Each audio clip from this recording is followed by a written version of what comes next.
बिस्मिल्लाहिर्रहमानिर्रहीम।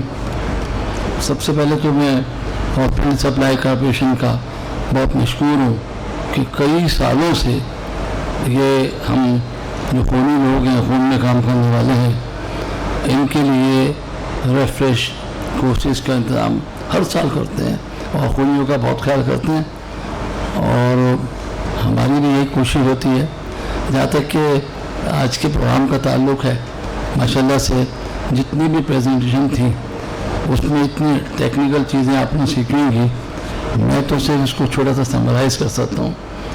वो अपने बेस्ड ऑन माई एक्सपीरियंस के जो कुछ भी मैंने 40 साल जिस ब्लड में काम किया तो उसको मैं सिर्फ समराइज़ कर सकता हूँ। देखिए, हम यहाँ से शुरू करते हैं। आज बड़ी इम्पोर्टेंट चीज़ है और सबसे बड़ी बात तो मैं आपसे ये कहना चाहूँगा कि blood is the most dangerous drug. जिन्हें खून पर काम करने वाले हैं और फिर कह रहे हैं इतनी ख़तरनाक दवाई है ये, तो ये दिमाग में रखें कि blood is the most dangerous drug. अब हमें ख्याल रखना है कि इस डेंजरस ड्रग को किस तरह से हम तैयार करें। और ये भी आपको मालूम है कि blood plays the most vital role in health care system. कोई भी हेल्थ केयर सिस्टम में ऐसी जगह नहीं है जहाँ ब्लड का इस्तेमाल ना हो, ब्लड या ब्लड के प्रोडक्ट का। यानी आप जहाँ भी देखें, और सबसे बड़ा देखिए कि ब्लड ही है जिससे हम हज़ारों बीमारियों की तशख़ीस भी करते हैं, इसी ब्लड से करते हैं तशख़ीस।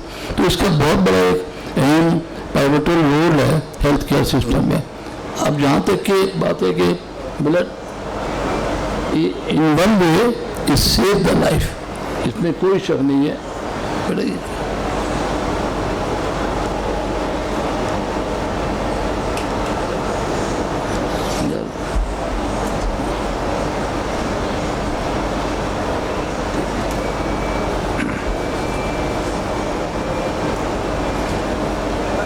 जब मैं हमेशा ब्लड की बात करता हूँ तो मैं ये डेफिनेशन को भी बड़ा ज़रूरी समझता हूँ कि हमारे यहाँ पे जो डॉक्टर्स हैं, बयाने वाले हैं कि भाई ब्लड सेफ ब्लड होता क्या है।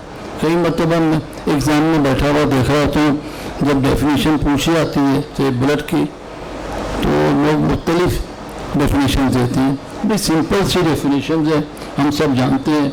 Safe blood is dead blood does not contain any virus, parasite, drugs, alcohol, chemical substance or other extraneous factors that might cause harm, danger or disease to the recipient। ये इसकी जो technical जो इसकी definition है। There are various steps taken to ensure optimum safety of the blood। अब ये बड़ी important चीज़ है। देखिए, ब्लड हम हासिल कैसे करते हैं। वो किसी दरख्त पे उगता है, कहीं भी नहीं, तो बड़ी कोशिश की जाती है और अल्टरनेट की बड़ी कोशिश हो रही है। और WHO ने काम किया, काफ़ी कंट्रीज में गया, यहाँ से ये काम हो रहा था ब्लड बनाने का, वहाँ भी जाके लोगों से मिला, उनका भी फेल हो गए। तो ना आर्टिफिशियल बन सकता है, ना दरख्त पे होता है। सिर्फ ये ब्लड इंसान का ही खून इंसान के काम आ सकता है, उसी ग्रुप और उसी रेसिस का, ये एक पाबंदी है। अब इसके लिए हासिल करना, इसको क्या किस तरह हम हासिल करें। हासिल करने के लिए सबसे बड़ा चीज़ तो यही है कि प्रॉपर ब्लड डोनर जो है वो उसको कलेक्ट किया जाए। डोनर हम लेते हैं, डोनर से लेते हैं। आप जानते हैं कि ब्लड डोनर हमारे पाकिस्तान में है। हम 3 तरह से ब्लड जमा करते हैं। सबसे ज़्यादा ब्लड जमा होता है हमारा एक्सचेंज के लेवल पे। एक्सचेंज में यानी मुझे अपने बच्चे के लिए चाहिए, बीवी के लिए चाहिए, तो मैं कोई ना कोई ब्लड दूंगा तो नहीं मिलेगा, नहीं तो नहीं मिलेगा। ये एक्सचेंज में जब हम देखते हैं इसकी नींव में, तो हमें तकरीबन इसका जो रेशो है वो तकरीबन 12 to 15% हमें रिएक्टिव मिलते हैं एक्सचेंज के अंदर। इसका दूसरा तरीका ये होता है कि हम बहुत से लोग कमर्शियल है, पहले एक ज़माने में तो कमर्शियल ब्लड बहुत मिलता था, और वो कमर्शियल ब्लड को हम चेक करते हैं तो उसके अंदर तो 80% वो ब्लड जो है इन्फेक्शस होता है। यकीनी तौर से वो लोग होते हैं जो ब्लड को बेच रहे होते हैं। तो तीसरा तरीका जो है, अब ऑटोलोगस सिस्टम भी होता है कि मैं अगर मेरा पेशेंट है तो मेरा हेमोग्लोबिन अगर इतनी काबिल है तो मैं अपना खून अपने लिए अरेंज कर लूँ, बाद में मुझे मालूम है अपना हेल्थ स्टेटस कैसे, न मुझे स्क्रीनिंग की जरूरत है, न मुझे इसके साफ सुथरा पहले से हूँ। तो ये ऑटोलोगस सिस्टम कहलाता है। तो ये जो पाकिस्तान में अब वॉलंटरी ब्लड डोनेशन, अभी तक बहुत कोशिश की हमने, पूरे पाकिस्तान में भी सारा जगह जगह जाके देखा, अभी तक हमारा जो वॉलंटरी ब्लड डोनेशन की परसेंटेज है वो 10 to 12% से ज़्यादा नहीं हुई। जबकि हमारे दूसरे ममालिक हैं, अगर हम बाहर निकल के देखें, इंडिया जो है वो 30% है वॉलंटरी ब्लड डोनेशन। और जो हमारा बराबर पड़ोसी मुल्क है ईरान, 100% वॉलंटरी डोनेशन। 2015 में WHO ने ये बाकायदा उनको एजाज़ दिया था कि भाई आपका मुल्क वाहिद मुल्क है इस इलाके का यहाँ पे 100% वॉलंटरी डोनेशन। उसकी वजह ये भी है कि वहाँ हर शख्स अपना ब्लड डोनेट करता है। वहाँ ये नहीं है मर्द कौन है औरत कौन है, बस उनका एक ही है। एक ज़माने में और उनके उलमा का बहुत बड़ा रोल है। हमारे उलमा यहाँ पे अगर थोड़ी सी मेहनत करें तो हमारी लिए वॉलंटरी डोनेशन बढ़ सकती है। जब खुमैनी साहब आए तो उन्होंने लोगों से कहा कि भाई ये तुम सड़कों पे भागते हो खून छुरियाँ मार मार के, मैं तुम्हें मशवरा देता हूँ, मैं तुम्हें मना नहीं कर रहा छुरियाँ मातम नहीं करो, भाई ये छुरियाँ निकाल दो, सिर्फ चेन लेन दो, आप उस चेन से मातम करो, मातम करना है ना। और ये जो खून तुम जो सड़क पे बहाते हो ये जाओ डोनेट करो, बचाओ लोगों की जानें। बेचते थे वो लोग ईरानी। और इस तरह से आज ये हाल है कि आप वहाँ जाएंगे तो मैं ऑफिशियली पाकिस्तान का हेड ऑफ डेलीगेशन था, विजिट करने गया देखने किस तरह उन्होंने 100% लाइनें लगी हुई लोगों की, खून देने वालों की दे लाइन में लगे हुए। लेकिन हमारी ये चीज़ नहीं है। अगर हम एक मुश्तरका तौर से कोई ऐसी एक कंपेन चलाएं इसमें हमारा उलमा आगे बढ़ के अपने खुतबों के अंदर जहाँ वो और बातें बताते हैं वो अपने खुतबों में बताएं, जिसने एक शख्स की जान बचाई उसने इंसान नहीं होता इसमें। तो इसकी वजह से हमारी वॉलंटरी डोनेशन जो है वो बहुत कम है। और हमारे पास जो डोनर आते हैं वो वही आते हैं जो मजबूरन अपने रिश्तेदारों के लिए उसके लिए, और उनके अंदर सेफ्टी का लेवल कम है। तो यहाँ पे ब्लड सेफ्टी एक तो ये वजह है मुतासिर है हमारी। दूसरी जो हमारी टेस्टिंग होती है प्री ट्रांसफ्यूजन टेस्टिंग है, खैर ये अल्हम्दुलिल्लाह अब तो बहुत अच्छा मैार है हमारे ब्लड बैंकों में, लेबॉर्ट्री में ग्रुपिंग क्रॉस मैचिंग बड़ी अच्छी तरीके से होती है। और तीसरी जो इम्पोर्टेंट चीज़ है वो हमारी लेबॉर्ट्री स्क्रीनिंग है। अब स्क्रीनिंग का भी देखिए आप जानते ही हैं कि बहुत सारे तरीके होते हैं जो स्क्रीन किया जाता है ब्लड, जिसमें हम देख छानते हैं कि भाई इसके अंदर कोई जो वायरस बैक्टीरिया तो नहीं है। तो अब इसमें भी बहुत सारी हमारी, और मैं मशहूर हूँ उसमें हमारे इस हमारी कंपनी का भी ताल्लुक़ है। बहुत सारी अब जो कंपनियाँ हैं वो ईमानदाराना तरीके से अब स्क्रीनिंग की पे काम कर रही हैं। और उनका तो सामने कहा था भाई आप इसको इकोनॉमिकल करें स्क्रीनिंग की किट्स को। अब ये रिवाज आ रहा है कि साहब हर ब्लड को जो है वो आप जो है ना, अब पहले हमको लेटेस पे करते थे, फिर लाइजा आई, फिर मशीन आनी शुरू हुई। तो अब ये आहिस्ता आहिस्ता इसका बढ़ता जा रहा है। जितनी स्क्रीनिंग अच्छी होगी उतना हमें साफ और महफूज खून मिलेगा। इसके अलावा और एक और इम्पोर्टेंट चीज़ है, डॉक्टर साहब ने भी कंपोनेंट की बात की थी, जो मैंने WHO का, मैं पाकिस्तान का मैं ब्लड ट्रांसफ्यूजन का डायरेक्टर था और मैंने सर्वे किया सब जगह कंपोनेंट का इस्तेमाल ही नहीं होता था। मुश्किल से 5 से 10%। इवन थैलेसीमिया के बच्चों को लोग होल ब्लड लगा रहे थे। आप जाएँ ज़रा सिंध में, इंटीरियर में, पंजाब में, तो वहाँ पे क्या है भाई ब्लड जो होल ब्लड ही लगा रहे हैं, जबकि सबसे बड़ी जो कॉम्प्लिकेशन है वो होल ब्लड से ही होती है। ठीक है, पूरी दुनिया के अंदर कभी भी होल ब्लड का इस्तेमाल नहीं हो रहा। वहाँ पे जो प्रोडक्ट चाहिए, जिसको प्लेटलेट, जिसको चाहे कोगुलेशन को चाहिए, उसको वो इस्तेमाल करेंगे। FFP वगैरह जहाँ पे एनीमिया है वहाँ पे सिर्फ रेड सेल इस्तेमाल होता है। लेकिन हमारे मुल्क में जो है वो अभी भी बहुत ज़्यादा जो है होल ब्लड का इस्तेमाल है, तो इसको भी हमको कंट्रोल करनी, तब जाके हमारी ब्लड सेफ्टी आएगी। इसके अलावा अब अल्हम्दुलिल्लाह ये काफ़ी चीज़ अच्छी हो गई है कि हमारी जो लेबॉर्ट्रीज हैं, ब्लड बैंक्स हैं, उनका वेस्ट डिस्पोजल का बाकायदा तौर से अब एक अच्छा तरीका शुरू हुआ है कि वेस्ट डिस्पोजल किस तरह, जो हमारे बहुत सारे जो स्टाफ के लोग होते थे, ख़ासतौर से पैरामेडिकल स्टाफ है, नर्सिंग स्टाफ है, टेक्नीशियन है, जब हमने एक बार इसका सर्वे किया था तो बहुत ज़्यादा हमारे स्टाफ के अंदर जितनी भी ये BOC की जाती थी वो बहुत ज़्यादा था। उसकी बुनियादी वजह यही थी कि हेल्थ केयर वर्कर्स की सेफ्टी के लिए कोई ख़ास इंतजाम नहीं होता था। अब तो हमने लाजमी किया हुआ है कि भाई कम से कम जो भी लेबॉर्ट्री या ब्लड बैंक में या टेलीसीन सेंटर में काम करे उनको कम से कम हेपेटाइटिस या जितने भी आपको जो प्रिवेंटिव वायरसेस के लिए वो तो लगाया गया है, लेकिन नहीं होता। और वो स्टाफ बेचारा कभी 3 mm डीप अगर नीडल आप पे चुभ जाए, 3 mm डीप, ठीक है, तो आप कोई सा भी इन्फेक्शन कैरी कर सकते हैं। अगर कोई C का मरीज है और उसकी सुई जो ना आप में 3 mm डीप चली गई है तो आप जा सकते हैं आप, तो इसलिए ये भी बहुत इम्पोर्टेंट है ब्लड सेफ्टी का। अब मैं ज़रा अपनी मौजू की तरफ हूँ।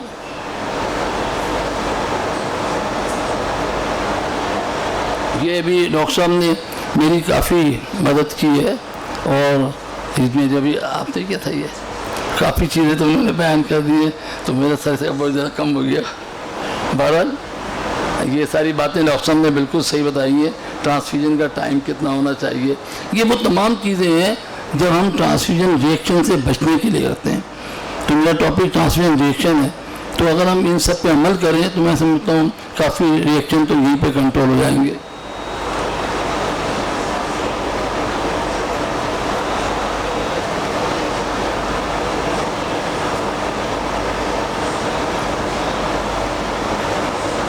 एक और बात भी बहुत हो रही है, देखिए मैंने अभी कहा आपसे कि blood is the most dangerous drug. हमारी कोशिश ये होनी चाहिए जितने भी फिजिशियन हैं, डॉक्टर हैं, कि अगर ब्लड का अल्टरनेटिव मौजूद हो तो हम ट्रांसफ्यूजन से जो इज्तनाब करें। अगर अल्टरनेटिव मौजूद है हमारे पास, ठीक है, तो पहले कोशिश करें कि आप अल्टरनेटिव पे जाएं। अगर अल्टरनेटिव में नहीं आ रहा है पेशेंट काबू, तो फिर आप ट्रांसफ्यूजन करें। और हमेशा कोशिश करें कि वज़न करें दोनों चीज़ों का, वे द बेनिफिट, ठीक है, और जितने इसके नुकसान हैं दोनों को देखें कौन सा पलड़ा भारी है।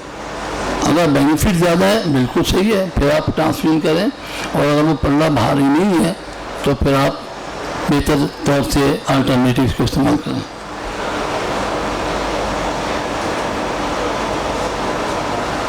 ये बात मैंने भी कही है।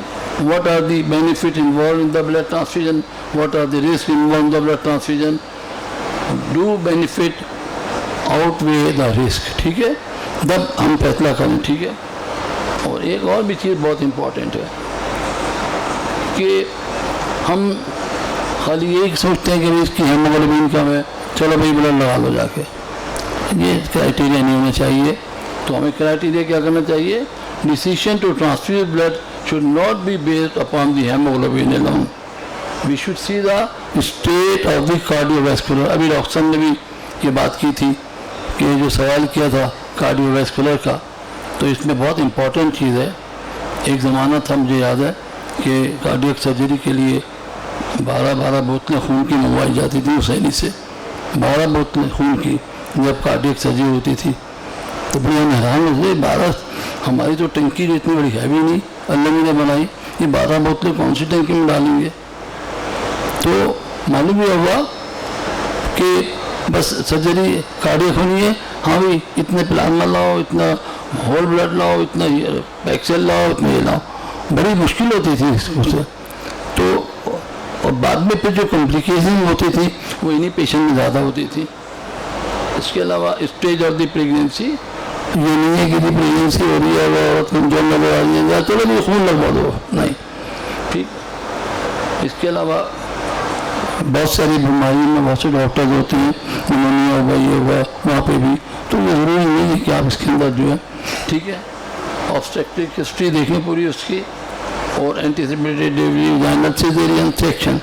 अब यहाँ जो रिवाज हो गया था कि भाई जिसको आ जाए अस्पताल, काटे बगैर नहीं भेजना, बिल बनाना ज़्यादा, नॉर्मल डिलीवरी हुई तो बिल नहीं बनेगा अस्पताल का। तो ये बहुत इंपॉर्टेंट चीज़ थी, वहाँ भी ब्लड की जरूरत पड़ जाती थी। और सबसे इम्पोर्टेंट, अगर आप रिएक्शन से बचाना चाहते हैं, पेशेंट को सेफ ब्लड देना चाहते हैं, तो वो है आपकी documentation. If something is documented it is done, not documented not done. आप देखें जज के पास जाएंगे ना, तो आप कितनी कहानियाँ सुनाएं रोज होके, वो नहीं मानता, कहते मेरे को डॉक्यूमेंट दिखाओ।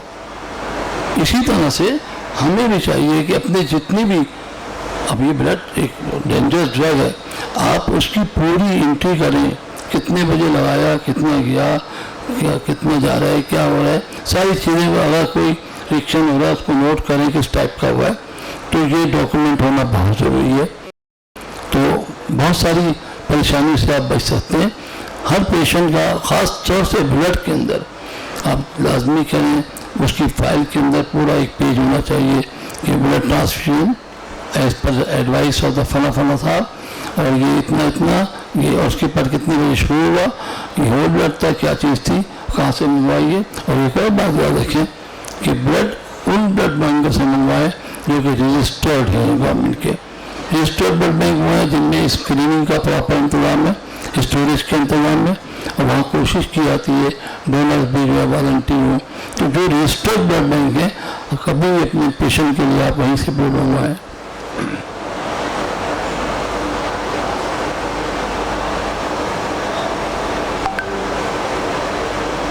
ये वही बात मैंने अभी कही आपसे। ये डॉक्टर साहब ने अभी बात बताई थी कि जब भी किसी को ब्लड लगाएं तो प्लीज़ पहले जो है आप लाजमी है कि उसकी आइडेंटिफिकेशन, जितने भी हम रिएक्शन देखते हैं ना, वो ज़्यादातर क्लिनिकल होते हैं। क्लिनिकल होते हैं कि जी वो मोहम्मद नाम के 2 पेशेंट थे, आया, दोनों का ब्लड आ गया, नर्स ने क्या किया, एक मोहम्मद जो है वो मोहम्मद इब्न शाहिद है, एक मोहम्मद इब्न हुसैन है, उसने उसका इसके बाद रख दिया, इसके बाद रख दिया, और उसके बाद चढ़ भी गया ब्लड। इसी तरह से जब भेजते हैं रिक्वेस्ट, उसके अंदर भी ये प्रॉब्लम आती है। तो ज़्यादातर जितने भी ब्लड रिएक्शंस नोटिस में, इवन इन अमेरिका आप देखिए 10% वहाँ पे भी रिएक्शन होते हैं, और वहाँ भी सबसे ज़्यादा रिएक्शन की जो वजह है ना, वो यही होती है, क्लिनिकल मिस्टेक की वजह से होता है। ठीक है, तो इसका ख्याल रखें अच्छी तरह से, इसका नाम पता लगाने से पहले भी, और जब आता है ब्लड तब भी। और ये बड़ी अच्छी बात थी डॉक्टर ने भी कही कि जब भी ब्लड बैग आए उसके ऊपर 2 आदमियों के दस्तखत होने चाहिए, वो चेक करें। एक तो नर्स पहले चेक करे, हाँ भाई ये बेड नंबर फलना, ये इसका नाम, इसका ये इसी का है, और उसको वेरीफाई करे डॉक्टर ऑन ड्यूटी। ये ब्लड डेंजरस ड्रग है, अगर किसी को हमारी कोताही से लगती है तो 302 बनता है, 307 नहीं बनता। 307 में जमानत हो जाती है, 302 में नहीं होती। अगर आपने इल्म हासिल किया हुआ है, अब यहाँ पे इल्म हासिल कर रहे हैं, और फिर भी आप गलती करेंगे, तो फिर मुझे मालूम है कि मैं इसको यहाँ पे स्टेप करूँगा, मर जाएगा, और मार रहा हूँ, 302 हो गया। इसी तरह ब्लड में भी मैंने जानते बुझते, मुझे मालूम है कि ये हमने पढ़ा था इतनी, अभी आज 5 लेक्चर, ये हॉस्पिटल सप्लाई कॉर्पोरेशन यहाँ पे जो ये प्रोग्राम करती है, इसका मकसद ही यही है कि इस किस्म की हम गलतियाँ ना करें, और सीखने के बाद भी गलती करते हैं तो 302 लाजमी बनती है। तो बी केयरफुल प्लीज़। ये भी बहुत अच्छी बात डॉक्टर साहब है, वार्म नहीं होना चाहिए। रेट इस तरह से मैं बताऊँगा, बहुत इम्पोर्टेंट होता है। हमारे यहाँ थैलेसीमिया के बच्चों को भी बस ब्लड आया और ले लगाया, 15 मिनट में ख़त्म। ठीक है, नहीं, इसके लिए बहुत ज़रूरी है। और सबसे बड़ी इम्पोर्टेंट बात जो है, ये हमारे बैठे हुए हमारे चैम्पियन, सबसे बड़ी बात जो है वो इसका जो रेट है, देखिए 20 ड्रॉप्स पर मिनट। ठीक है, और पहला जो 1 घंटा है उसमें आप बिल्कुल ऐसी मॉनिटरिंग करें जैसे कि आप ऑपरेशन करने के बाद पेशेंट को ऑब्जर्व करते रहते हैं। देखिए कभी ये नहीं होता कि सर्जन ने पेट काटा चाय पीने चला गया, पेट कटा हुआ है। तो यहाँ भी यही है, आपने ब्लड लगाया और इधर उधर हुआ है खाने पीने के लिए, अब उसका क्या असर हो रहा है, पीछे से उसको कोई रिएक्शन हो गया, पता नहीं चल रहा रिएक्शन हुआ क्या हुआ। थोड़ी देर में तो बहुत ज़्यादा हो गया, वो चिल्लाने लगा, बिस्तर से उछलने लगा, ऐसे ऐसे करके देखा तो पल्स रेट उसका कहाँ पहुँचा हुआ है। अब भागम दौड़ी शुरू हुई, तो लाओ ये लाओ ये लाओ, नहीं ये जाती है। इसी तरह से जब भी, और मैं ये मानो सैनिक में हमने काउंटर सामने, नर्सिंग काउंटर छुपा हुआ नहीं होना चाहिए, जहाँ पेशेंट की डोनर एरिया है काउंटर सामने, और हर एक जो भी ब्लड रिसीव कर रहा है उसके ऊपर नज़र होनी चाहिए से। अगर आपने ऐसा नहीं किया और आप कमरों में बैठ के मरीज को खून ला के गायब हो गए और कुछ हो गया तो ये भी हुई है 307 302। तो इसीलिए काउंटर आपको ऐसी जगह होना चाहिए डॉक्टर की भी और नर्स की भी मरीजों पे निगाह है। जहाँ भी आप देखें कोई टेढ़ा पेढ़ा हो रहा है, कोई सर पकड़ रहा है, समझने को गड़बड़ हो रही है, दौड़ के जाएं फौरन, इससे पहले कि वो कोई सीवियर रिएक्शन में जाए।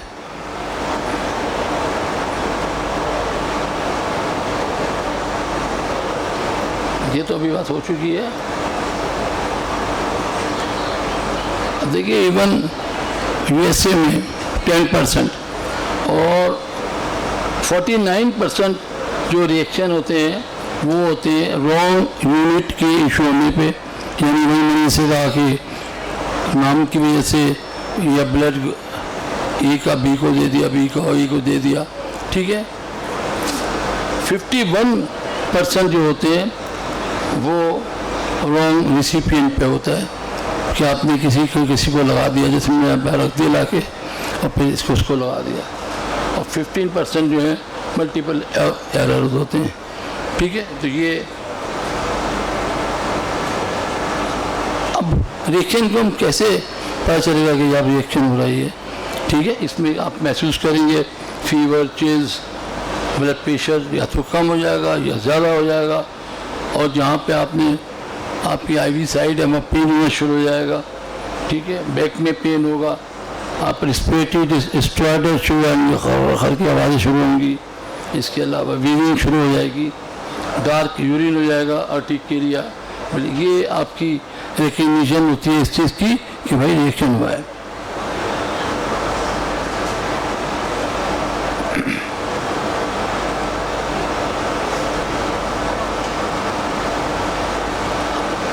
ये वो जगह होती है जब ऐसा हो जाए तो वहाँ क्या करना चाहिए। अगर रिएक्शन हो गया, बहुत सख्त किस्म का रिएक्शन हो रहा है, किसी को घड़ी उतार के जेब में रखें। देखिए मैं आपको अपनी भी उसूली बात बता रहा हूँ, कभी भी कोई पेशेंट सीरियस हो, किसी भी जगह पे हो, उसे डॉक्टर को क्या चाहिए, घड़ी उतारे जेब में रखे, आस्तीनों को ऊपर उठाए, ठीक है। इधर उधर नहीं देखना, फिर उसको अपने दिमाग को भी सिर्फ पेशेंट की नजर पर रखे, पेशेंट किस कंडीशन में जा रहा है, फिर उसके हिसाब से इमरजेंसी ट्रॉली है, हाँ भाई इशारा करते रहे, ये लगाओ, ये करो, ये करो, जो जो चीज़ें आपको मालूम नहीं होगा, आईवी लाइन मेंटेन करनी होती, लेकिन ये ज़रूरी है। अगर उस वक्त ये सब कुछ आपने की होगी तो 100% आपकी पेशेंट के ऊपर नज़र होगी। आप देखिएगा पेशेंट इंशाअल्लाह ताला बुरी से बुरी, कितने रिएक्शन क्या होते हैं, लोग गैस्पिंग में ज़्यादा होते हैं और बच जाते हैं अगर हम मेहनत करें इसके ऊपर, ठीक है। अब ये तमाम चीज़ें भी हैं कि भाई आप उसको बैग को जो बंद कर दें, और डॉक्टर ने जैसे बताया कि जितना इस्तेमाल हुआ है वो बाकायदा नोट करके ब्लड बैंक को भिजवाएं, उसका यूरिन का सैंपल भी भिजवा दें, उसका ब्लड भी भिजवाएं, दोबारा से वो देखें। और एक सबसे अहम चीज़ है कि देखिए हर इदारे में एक ट्रांसफ्यूजन कमेटी होनी चाहिए, कोई भी इदारा हो, छोटा सा इदारा भी है ना, आप उसके अंदर एक ट्रांसफ्यूजन कमेटी बनाएं। ट्रांसफ्यूजन कमेटी में कौन होना चाहिए, जो डॉक्टर हैं, कोई सर्जन है, कोई फिजिशियन है, एक आध वो 5-6 लोगों की कमेटी हो, और अगर कभी भी महीने में एक बार मिले और वो ये नोट करें कि भाई ये बताओ इस महीने में कितने लोगों को सर्दी देख के बुखार आया ब्लड लगने के बाद, ये नोट करते हैं, नाम की जरूरत नहीं मरीज की। हाँ भाई इस दिन 5 को रिएक्शन हुआ था, सर्दी लग गई थी, इतने को समय दर्द शुरू हुआ था, इतने लोगों को घबराहट हो गई थी। और वो तो ट्रांसफ्यूजन कमेटी है, उसमें डॉक्टर भी हैं, हेमाटोलॉजी के लोग भी होंगे, आपके बड़े सीनियर जो टेक्नीशियन है वो सब सर जोड़ के कोशिश करें कि भाई क्यों हुआ ऐसा, क्या गलती की थी उसने, क्या नहीं होता ऐसा। जबकि WHO के तहत लाजमी है कि हर हॉस्पिटल में जहाँ पे ब्लड की ट्रांसफ्यूजन होती है ट्रांसफ्यूजन कमेटी होनी चाहिए। तो अगर आपके यहाँ नहीं है तो आप भी बनाइए, महीने में एक बार उसकी मीटिंग करें, और जितनी भी उससे रिलेटेड चीज़ें ब्लड बैंक्स हैं ये कोशिश करें कि आप देखें किससे से। कभी कभी ब्लड बैंक की ट्यूब से भी होता है रिएक्शन, कभी कभी जो है तो वो देखें, ब्लड बैंक को भी चेक करें, अच्छी क्वालिटी का अच्छी उससे वहाँ से लेके आएँ, अच्छी कंपनी से लें, ठीक है। तो ये तमाम चीज़ें वो हैं जो आपको रिएक्शन से बचाएंगी और मरीज़ भी हमारा उससे मुस्तफ़ीद होगा। ये भी थोड़ा सा काफ़ी सबसे कॉमन, अब हम रिएक्शन पे आ गए, सबसे कॉमन रिएक्शन जो होता है ब्लड ट्रांसफ्यूजन का वो है फेब्राइल रिएक्शन, ठीक है। इसमें क्या होता है कि सबसे बड़ी होता बहुत हल्का टाइप का है, लेकिन इसके अंदर एकदम जैसे अर्टिकेरिया बन गया, एकदम इचिंग शुरू हो गई, ठीक है। इसमें होता है क्यों है ये fever and chest during transfusion और cause by recipient antibodies reacting with the white cell antigen. ये वाइट सेल में जो एंटीजन है ये जब रिएक्ट करते हैं तो उसकी वजह से ये आपका फेब्राइल रिएक्शन, फीवर, इसमें फीवर हो जाएगा। अमूमन थैलेसीमिया में बच्चों को होता है कि ब्लड लगा हुआ है, थोड़ी बाद फीवर शुरू हो गया। आम पेशेंटों में भी ऐसा हो जाता है। फीवर अगर more commonly with platelet transfusion 10 to 30%। अगर प्लेटलेट रिएक्शन होगा तो आपकी जो है ये 10 to 30% जो होता है वो आपकी होती है प्लेटलेट की वजह से, ठीक है। It is important discriminate between fever due to patient underlying disease और इन्फेक्शन। अभी हमें पहचानने हैं कि पहले से जो पेशेंट, देखिए इसलिए डॉक्टर साहब ने भी बताया था ना कि प्री ट्रांसफ्यूजन में ज़रूरी है कि पेशेंट को पहले आप उसका फीवर चेक करें, उसका टेम्परेचर कितना है, उसके बाद उसका बीपी चेक करें, उसकी पल्स चेक करें। कभी भी अगर 100 से ज़्यादा टेम्परेचर है थोड़ा सा अवॉइड करें उसको, आप पैरासीटामोल वगैरह कुछ दे के उसका फीवर थोड़ा सा नीचे लाएं। फीवर नीचे आए फिर आप ट्रांसफ्यूज शुरू कर दें। अगर आप फीवर ज़्यादा और उसको ट्रांसफ्यूज करेंगे तो और बढ़ जाएगा, ये और बढ़ जाता है आपका, उसको रिएक्शन फिर ज़्यादा होगा, फेब्राइल रिएक्शन होगा, बच्चे एकदम कपकपाने लगेगा, काँपना शुरू कर देगा। तो ये रिएक्शन बढ़ भी सकता है, सीरियस भी हो सकता है।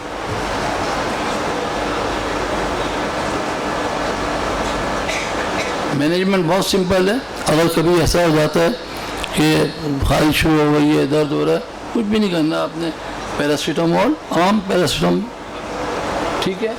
उसके अलावा बहुत कम होता है कि आपको स्टेरॉइड देना पड़े, सोलोगोटी वगैरह की ज़रूरत नहीं पड़ती। अगर ये फेब्राइल रिएक्शन हल्का फुल्का अभाव है तो उसके अंदर आपको कोई भी इसकी ज़रूरत नहीं है कि आप उसको सोलोगोटी दें। थोड़ी देर बाद वो खुद बहुत सबसाइड हो जाता है और उसमें हम दोबारा भी ट्रांसफ्यूजन शुरू कर सकते हैं। अगर आप देखते हैं नहीं भाई फीवर नहीं उतर रहा, बीपी में कोई चेंजेस आ रही है, ब्लड प्रेशर एकदम डाउन हो रहा है, स्वेटिंग शुरू हो रही है, एक कोई और आपको सिम्टम नजर आए तो फिर आप उसको हल्का वाला ना समझें, फिर समझिए ये थोड़ा सीवियर टाइप का रिएक्शन है, फिर उसका मैनेजमेंट जो है वो दूसरे तरीके से होगा। इसके जो सबसे अच्छा तरीका यही है, एक ज़माने में हम हुसैनी में आए थे तो हमारे बच्चों को मैंने देखा कि हर तीसरा चौथा बच्चों को फेब्राइल रिएक्शन। तो फिर बैठ के डिस्कस की, हमारे साथ हेमाटोलॉजी भी थे, हम लोग सब बैठे, तो हमने नतीजा निकाला कि भाई इसकी जो मेन वजह है वो है वाइट ब्लड सेल्स। तो फिर हमने ल्यूको डिप्लीशन शुरू करा के इनको दिया। जब ल्यूको डिप्लीटेड ब्लड लगाना शुरू किया तो ये फेब्राइल रिएक्शन बिल्कुल कम होते गए, तो ये बड़ी इंपॉर्टेंट चीज़ है लिक्विड डिप्लीटेड ब्लड। और थैलेसीमिया का जो भी जितने भी मल्टी ट्रांसफ्यूज हैं उनके लिए बेहतर ये है कि उनको हम लिक्विड डिप्लीटेड ब्लड लगाएं। अच्छा, दूसरा तरीका ये है फिल्टर। अब अगर एक फिल्टर जो है वो तकरीबन 3.5-4 हज़ार का आता है। अब ये बच्चा बेचारा महीने में 2-3 ब्लड लगा रहे, तो ब्लड तो अपनी जगह पर मिलना मुश्किल है और फिल्टर की अलग लगाने और ज़िंदगी भर का मामला है। तो अगर हम लिक्विड डिप्लीटेड ब्लड लगाएंगे तो हमें शायद फिल्टर की ज़रूरत भी ना पड़े। हाँ, लेकिन फिर भी उसको इससे भी नहीं हो रहा लिक्विड डिप्लीटेड, तो फिर हमारे पास इलाज यही है कि हम फिल्टर लगाएं उसको। ये भी कॉमन है बहुत सा, ठीक है। 1% रेसिपिएंट में ये अमूमन जो है ना एलर्जी शुरू हो जाती है, ख्वाहिश दवा की हो गई। बहुत आसान है इसका, और इसके अंदर इन्वेस्टिगेशन की तो कोई ज़रूरत नहीं होती। माइल्ड टाइप का जो होता है उसमें स्किप भी ना करें, इसके अंदर थोड़ी सी देर के लिए ट्रांसफ्यूजन रोक दें और आप उसको कोई सी भी एंटी एलर्जिक देना, एंटी हिस्टामिन दे दें, ठीक है, क्लोरामफेनिरामिन दे दें, कुछ दे दें।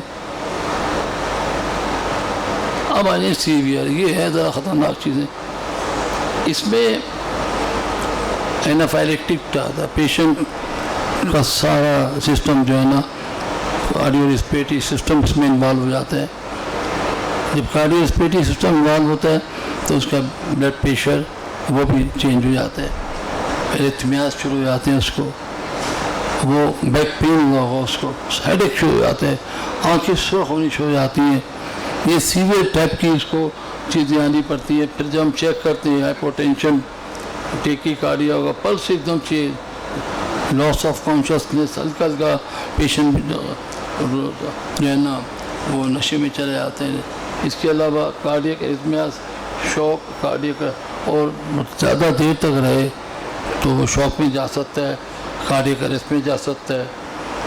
ये तमाम चीज़ें होती हैं जब अगर सीवियर किस्म का एनाफाइलेक्टिक रिएक्शन हो, ठीक है। और इसकी वजह जो है वो इम्यूनोग्लोबिन डेफिशिएंसी होती है, एक ही जो हर एक में अलग अलग होती है immunoglobulin. Management, stop transfusion, supportive care, airway management, सबसे इम्पोर्टेंट चीज़ तो देखिए आपका जो हॉल है ट्रांसफ्यूजन का, उसके अंदर क्या क्या चीज़ें होनी चाहिए। सबसे इम्पोर्टेंट चीज़ जो है ऑक्सीजन है। आपके पास कोशिश हो कि हर बच्चे के नज़दीक ऑक्सीजन की सप्लाई मौजूद हो, बहुत इम्पोर्टेंट। कोई मरतबा ऐसा होता है जी सिलेंडर लगा रहे हैं, खींच के जब लगा रहे हैं तो उसमें गैस ही नहीं है, बच्चा जो है अल्लाह को प्यारा हो गया, तो ये गफलत है, ये वही है।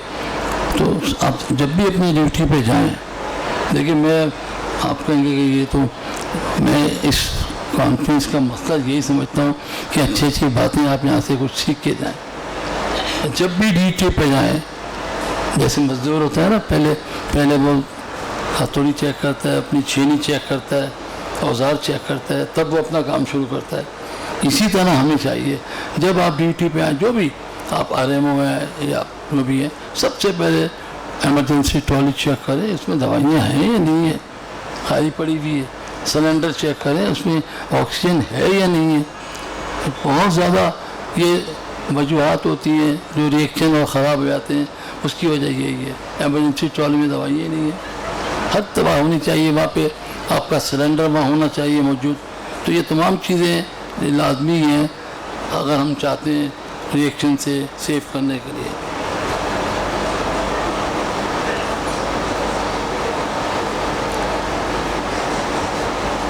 मैं चाह रहा हूँ कि अब इसको थोड़ा काफ़ी चीज़ें हमसे पहले आने वालों में डिस्कस कर चुके हैं। अब मैं सिर्फ अब ये ग्राफ की कल में, अच्छा ये बैक्टीरिया कंटेमिनेशन बहुत इम्पॉर्टेंट है। देखिए ब्लड बैग्स बहुत सारे आने शुरू हो गए हैं आजकल। एक बैग तो वो आ रहा है जिसके अंदर चारों तरफ से उसको सील करके और बैग आ रहे हैं। 9 एक ही शीट होनी चाहिए जो उसको कवर करे। कोई भी रूट देखिए ब्लड बैग बनते कैसे हैं, ये एक ख़ास किस्म की जो प्लास्टिक होती है जिसके अंदर एयर अंदर जा सकती है, बाहर नहीं आ सकती।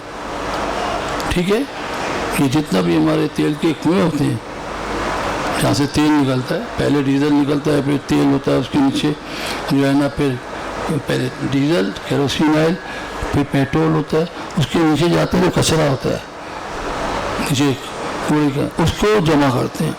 जमा करने के बाद जब उसको जमा करने, साफ करने के बाद उसको फिर पिघलाते हैं, उससे बनती हैं शीटें। ये जो आपके ब्लड बैग वगैरह बनते हैं ना, ये वहाँ से निकली हुई वो कीचड़ जो होती है, उसको उससे साफ करके बनाई जाती है।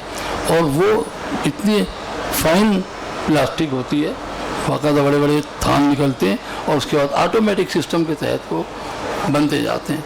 ठीक है, तो हमारे यहाँ जो यहाँ आते हैं बैग, जो मख्तलिफ GMS वगैरह के, मैं फैक्ट्री देख के आया था, मैंने खुद देखी चीज़।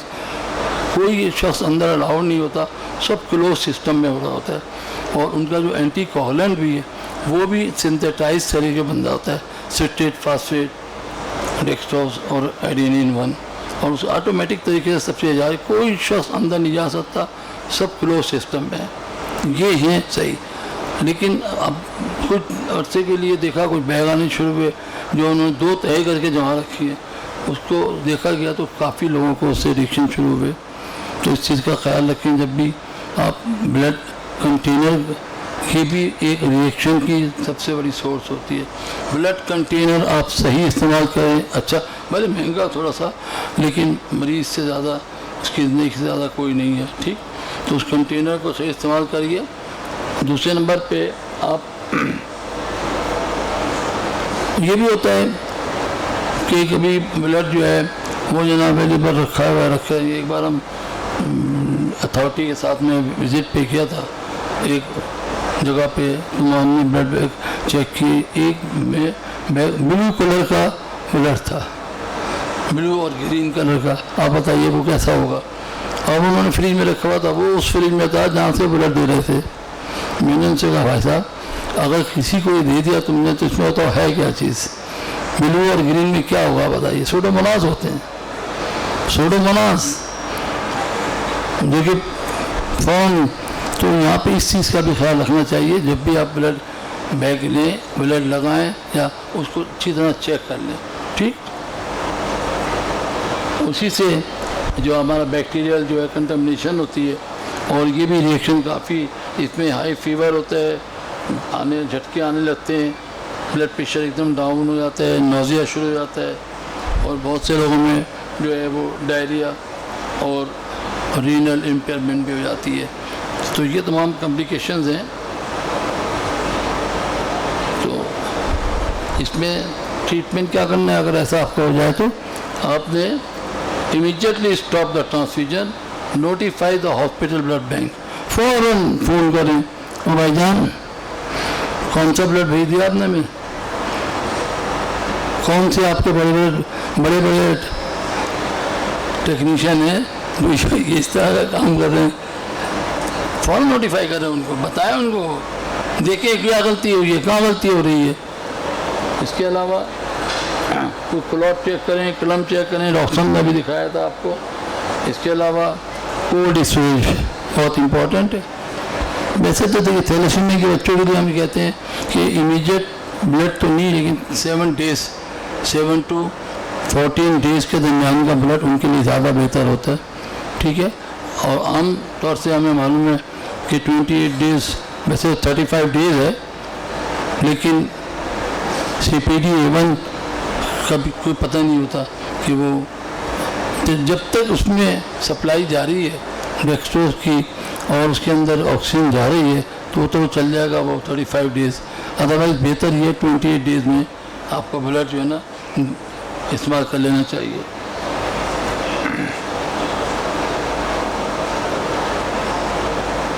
और 4 घंटे में ब्लड लग जाना चाहिए। देखिए 4 घंटे का टाइम है, ये नहीं है कि बस आपने लगाया और बस 4 आवर्स। और अगर आपने जो है वो पैक्सेल लगाएंगे बच्चों को थैलेसीमिया के, तो वो 2 to 3 आवर्स के अंदर जाए। ठीक है, ये बहुत इम्पोर्टेंट चीज़ है ये भी। ये ट्रॉली एक बहुत रेयर किस्म का है, इसलिए मैं इस पर ज़्यादा नहीं जा रहा। मैं पूरा कॉमन टाइप की आपको चाह रहा हूँ। वॉल्यूम ओवरलोड ये बड़ी इंपॉर्टेंट चीज़ है। हमारे यहाँ देखा है लोगों ने कि ये डॉक्टर जो है वो बहुत ही इन्फ्यूजन देने के बड़े आदी होते हैं। इन्फ्यूजन 6 ग्राम पहला आया, अच्छा लो लाओ भाई, लो भाई ड्रिप लगाओ उनको। अब आप जब उसको आप पानी डालेंगे उसके अंदर तो क्या हुआ, हीमोडाइल्यूशन, हीमोडाइल्यूशन डाइल्यूट हो जाएगा ना, मजीद ब्लड आपने डाइल्यूट कर दिया।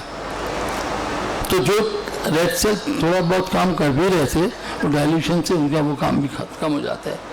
ठीक है, तो आपको अमूमन अपने सिंध के इलाकों में थैलेसीमिया के बच्चों को होल ब्लड लगा देते, सबको नमूनिया लाजमी। जब पानी ज़्यादा जाएगा तो वो लंग्स के ऊपर प्लूरल इफ्यूजन, इन्फेक्शन हुआ और नमूनिया हो गया, तो इसका भी ख्याल रखें।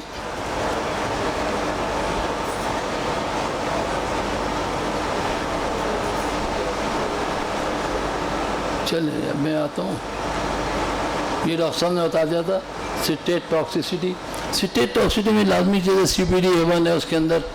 अगर आप कंटिन्यूसली 2 बैग लगा रहे हैं किसी को, आपने 2 ट्रांसफ्यूजन देनी है उसको, 2 बैग तक सही है, चल जाता है, लेकिन आपने नहीं भी तीसरा भी दे दें इसको साथ में, तो वहाँ पे क्या होगा कि CPD आपका एंटी कोगुलेंट क्या है, सिट्रेट फास्फेट, ठीक है ना, डेक्स्ट्रोएटिनिन। तो जब सिट्रेट की क्वांटिटी ज़्यादा हो जाती है तो सबसे बड़ा अफेक्ट क्या होता है, एकदम जो है ना मस्कुलर मसल्स आपकी जो है ना ट्विच होनी शुरू हो जाएंगी ऐसे। उसकी वजह ये होती है कि ज़्यादा सिट्रेट कैल्शियम को ख़त्म कर रहा होता है।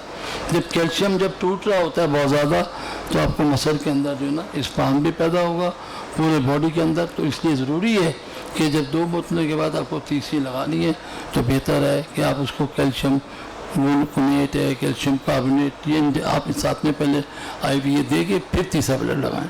ठीक है,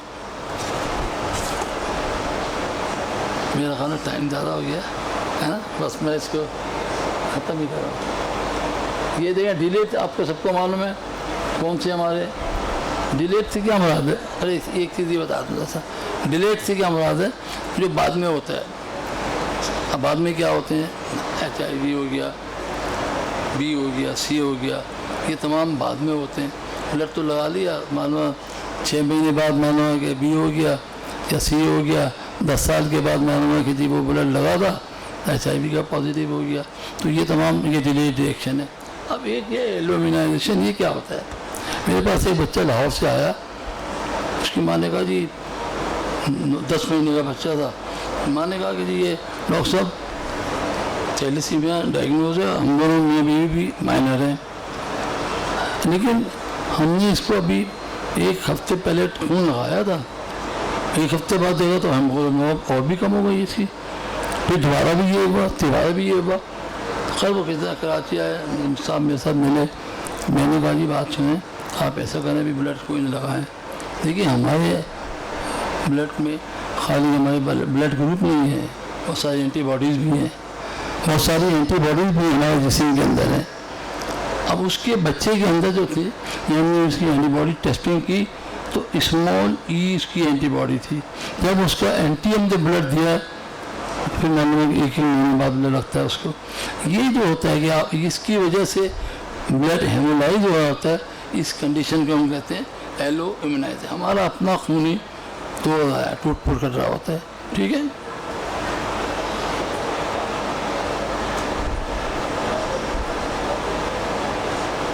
अब ये लाजमी हो रहा है कि जब बच्चे को रजिस्टर करें ना तो उसकी एंटीबॉडी भी चेक कर लें।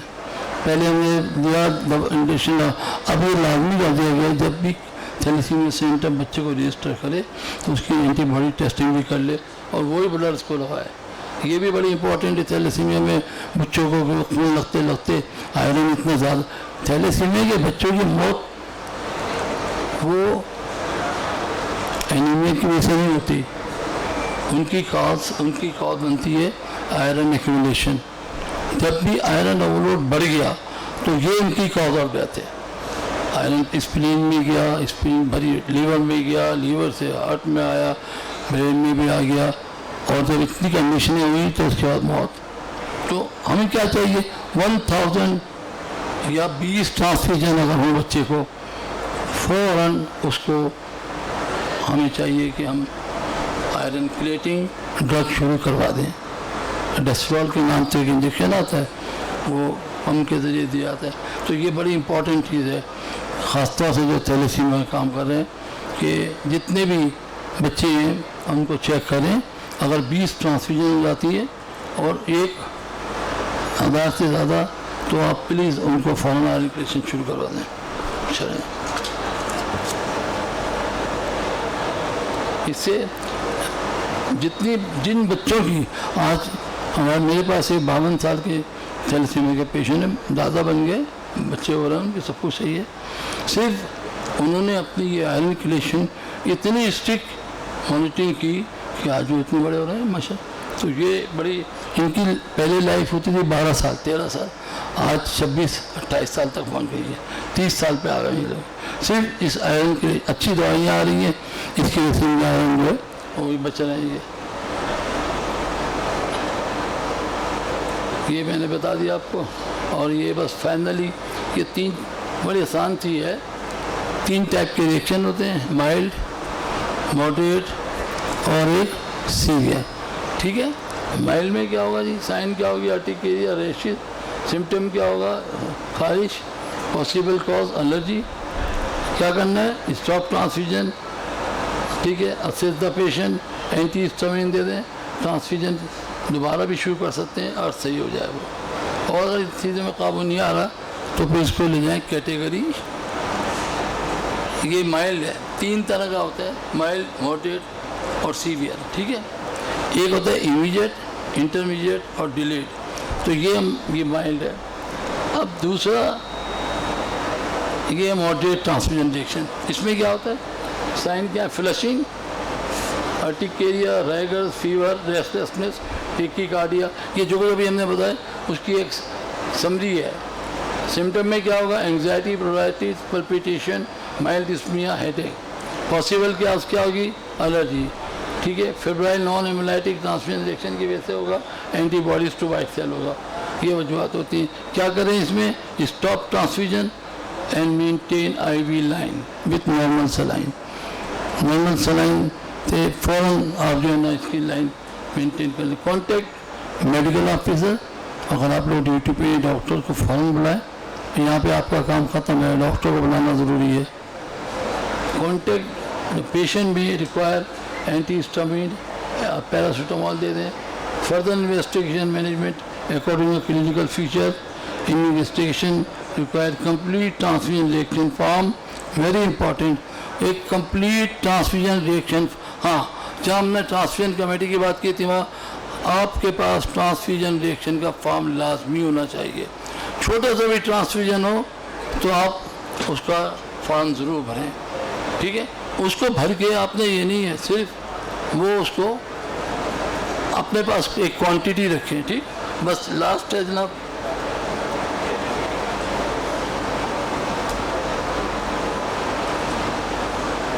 अब ये है जो सबसे सीवियर होता है, लास्ट स्लाइड है, ये सबसे ज़्यादा है लाइफ थ्रेटनिंग। ठीक है, इसमें क्या होगा, राइगर्स होंगे, क्या fever, restlessness, hypotension, tachycardia, dark urine, unexplained bleeding, ये ऐसी हो जाएगी।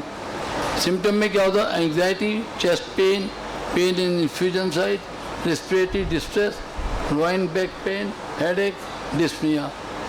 पॉसिबल कॉज क्या होगी, acute intravascular haemolysis, bacterial contamination and septic shock, fluid overload, anaphylaxis, transfusion related acute lung injury. क्या करना है, ट्रांसफ्यूजन को फ़ौरन बंद कर दें, maintain IV line with normal saline, contact doctor, manage immediate needs fluid for hypotension, oxygen, adrenaline, adrenaline नहीं है तो डोपामिन अगर ज़रूरत है, अगर हार्ट रेट बहुत कम हो रहा है तो फ़ौरन उसको डोपामिन शुरू करवाएं। ठीक है, इसके अलावा ये तो किसी भी किस्म का कोई एनाफाइलेटिक रिएक्शन हो तो इसका मैनेजमेंट यही आ जाता है सारा। इसके अलावा डायबिटिक फॉर फ्लूइड ओवरलोड, ठीक। इसके बाद complete transfusion reaction form and send blood bag from sample to blood bank, further management according to the cost. तो ये जी ख़त्म हुआ हमारे। और फिर आखिरी जुमले हैं, if the only feature is rise in temperature, ठीक है, तो recheck that right blood is being transfused, give paracetamol for fever, antihistamine and transfusion slow कर दें, observe more frequently, और finally if a severe acute reaction suspected, stop the transfusion, keep the IV line open with saline, check the patient's temperature, blood pressure, pulse, respiratory rate, check for respiratory sign, dyspnea, tachypnea, wheeze, cyanosis, recheck the identify the patient and blood unit। दोबारा से देख ले भाई, उसी का था, मैं वो दोबारा चेक कर लीजिए, डॉक्यूमेंटेशन करें, चेक ब्लड गैसेज और oxygen saturation, notify blood oxygen saturation, इसमें बहुत ज़रूरी है आपको चेक करना। अगर ऑक्सीजन सेचुरेशन कम हो रही है तो समझना ज़्यादा गड़बड़ हो गई है, ठीक है। तो दिस इज, इतनी देर तक मुझे सुनने का बहुत बहुत शुक्रिया। मुझे मालूम है मैंने बहुत टाइम लिया और उसके लिए मैं आपका शुक्रिया अदा करता हूँ।